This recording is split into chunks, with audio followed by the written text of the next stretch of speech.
Assalamualaikum. In this video, we'll learn what are the types of matrices. So, row matrix सबसे पहले हमारे पास है, ठीक है। उसमें क्या डेफिनेशन में लिखा हुआ है कि a matrix is called a row matrix if it has only one row. कि रो मैट्रिक्स मेरे पास वो मैट्रिक्स है जिसमें सिर्फ और सिर्फ हमारे पास एक ही रो हो, ठीक है।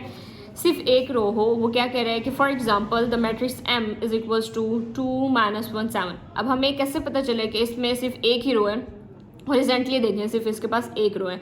तो मैट्रिक्स M क्या है, वो रो मैट्रिक्स है, क्योंकि इसके पास क्या है, इसका ऑर्डर जो है 1 × 3 का है। इसके पास एक रो है और 2 कॉलम है, तो ये मेरे पास रो मैट्रिक्स है। नेक्स्ट एग्जाम्पल देखें, वही M दे रहा है 1-1। वो ये कह रहा है वो ये भी रो मैट्रिक्स है, क्योंकि हॉरिजॉन्टली इसके पास सिर्फ एक रो है और 2 कॉलम्स हैं, ठीक है। तो रो मैट्रिक्स मेरे पास बेसिकली वो मैट्रिक्स होता है जिसमें क्या हो, हमारे पास सिर्फ एक ही रो हो, कॉलम्स ज़्यादा भी हो सकते हैं, ठीक है। आगे हमारे पास है column matrix. Matrix is called a column matrix if it has only one column. Column matrix हमारे पास वो मैट्रिक्स होता है जिसके पास सिर्फ और सिर्फ एक ही कॉलम हो। ऐसे एग्जाम्पल देख लेते हैं। M देखें मैट्रिक्स, उसके पास क्या है, M जो है हमारे पास, अगर हम देखें तो हमारे पास हॉरिजॉन्टली जो है ना, दो वो बन रही हैं कॉलम्स, सॉरी 2 रोज बन रही हैं, एक इस तरह और एक इस तरह, और इस वर्टिकली एक कॉलम बन रहा है। तो मैं यहाँ से कह सकती हूँ कि मेरे पास जो M मैट्रिक्स है वो कॉलम मैट्रिक्स है। Move on to next example. हमारे पास जो N गिवन है उसको देखें तो हॉरिजॉन्टली हमारे पास 3 रोज बन रही हैं और वर्टिकली एक ही कॉलम है। तो ये जो M और N मैट्रिसेस हैं मेरे पास ये क्या है, कॉलम मैट्रिसेस हैं, क्योंकि इनका ऑर्डर क्या है, इसका ऑर्डर मेरे पास बन रहा है 2×1 का, इसका मेरे पास ऑर्डर बन रहा है 3×1 का। तो रो मैट्रिक्स कौन सी मैट्रिक्स होती है, रो मैट्रिक्स हमारे पास वो मैट्रिक्स होती हैं जिसके पास सिर्फ एक रो हो। कॉलम मैट्रिक्स मेरे पास वो होती है जिसके पास एक कॉलम हो। थर्ड मेरे पास जो टाइप है वो क्या है, रेक्टेंगुलर मैट्रिक्स। अ मैट्रिक्स M, आप यहाँ पे M की बजाय कोई भी ले सकते हैं, क्योंकि हमने पढ़ा है कि हम जो है कैपिटल लेटर्स जो हैं वो मैट्रिक्स को डोनेट करने के लिए यूज़ करते हैं। Capital alphabets A B C D so on हम जो भी ले सकते हैं, तो यहाँ पे वो M ले रहा है, ठीक है। A matrix M is called a rectangular if the number of rows of M is not equal to the number of columns of M। कि M की नंबर ऑफ रोज इक्वल ना हो, is not equal to the number of columns of M, ठीक है। अब इसकी example देख लेते हैं। अब देखें कि A हमारे पास मैट्रिक्स है, ठीक है। इस एक A मैट्रिक्स क्या रेक्टेंगुलर मैट्रिक्स तब होगा जब इसके नंबर ऑफ रोज जो हैं वो बराबर नहीं होंगे नंबर ऑफ कॉलम से, ठीक है। अब मैं मैट्रिक्स A को देखती हूँ कि क्या इसके नंबर ऑफ रोज बराबर हैं नंबर ऑफ कॉलम्स के। देखें, हॉरिजॉन्टली देखूँ तो मेरे पास ये 3 रोज बना रहा है, और वर्टिकली देखूँ तो ये 2 कॉलम्स बना रहा है। और हमने डेफिनेशन में क्या पढ़ा है कि रेक्टेंगुलर मैट्रिक्स वो मैट्रिक्स होगा कि number of rows not equals to the number of column. A matrix A के number of rows is not equal to the number of column. तो मैं यहाँ से कह सकती हूँ जो मेरे पास A मैट्रिक्स है वो क्या है, रेक्टेंगुलर मैट्रिक्स। नेक्स्ट एग्जाम्पल देखें, उसने एक और एग्जाम्पल दी है B। अब B में देखें तो हॉरिजॉन्टली मेरे पास कितनी रोज बन रही हैं, 2 रोज बन रही हैं, और वर्टिकली कॉलम्स कितने बन रहे हैं, मेरे पास 3 कॉलम्स बन रहे हैं। तो मैं यहाँ से कह सकती हूँ कि columns of B matrix is not equals to the column rows of B matrix, के number of rows is not equal to the number of columns of B matrix.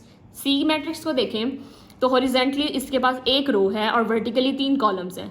तो C मैट्रिक्स भी क्या है कि C मैट्रिक्स के number of rows is not equal to the number of columns.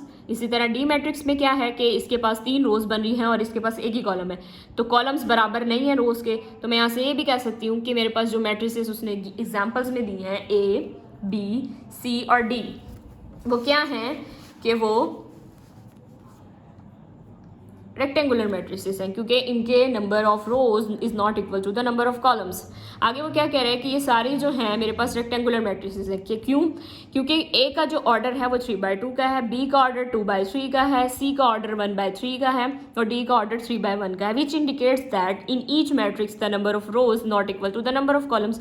और rectangular matrix की definition यही होती है कि जो भी मैट्रिक्स आपके पास गिवन हो उसके number of rows not equal to the number of columns हो, कि रोज 3 हो और कॉलम्स 4 भी हो सकते हैं, ठीक है, वो 2 भी हो सकते हैं। Number of rows not equals to the number of columns. आगे हम पढ़ते हैं कि स्क्वायर मैट्रिसेस क्या होती हैं। A matrix is called a square matrix, ठीक है, if its number of rows is not equals to its number of columns. के नंबर ऑफ रोज इक्वल हो नंबर ऑफ कॉलम्स के, ठीक है, जितनी ही आपके पास मैट्रिक्स में रोज हो उतने ही आपके पास मैट्रिक्स के अंदर कॉलम्स होने चाहिए। क्या बात की कि जितने आपके पास रोज हो उतनी ही आपके पास कॉलम्स होनी चाहिए। लेकिन हमने रेक्टेंगुलर मैट्रिक्स में क्या पढ़ा कि जितनी आपके पास रोज हो उतने आपके पास कॉलम्स नहीं होने चाहिए। दोनों क्या है, दोनों जो है वो अनइक्वल होने चाहिए, इक्वल नहीं होने चाहिए। लेकिन स्क्वायर मैट्रिक्स में वो क्या कह रहा है कि जितनी रोज हो उतने ही आपके पास कॉलम्स होने चाहिए। एग्जाम्पल देखें, ए मैट्रिक्स, बी मैट्रिक्स और सी matrix.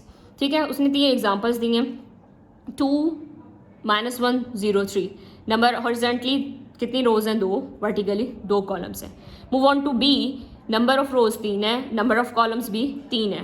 Move on to C, 1 row 1 column. तो मैं यहाँ से देख रही हूँ ये मेरे पास ए मैट्रिक्स जो है वो 2 क्रॉस 2 का है, बी मैट्रिक्स 3 क्रॉस 3 का और सी मैट्रिक्स 1 क्रॉस 1 का है। आगे वो कह रहा है ये स्क्वायर मैट्रिक्स है। ये क्यों स्क्वायर मैट्रिक्स है?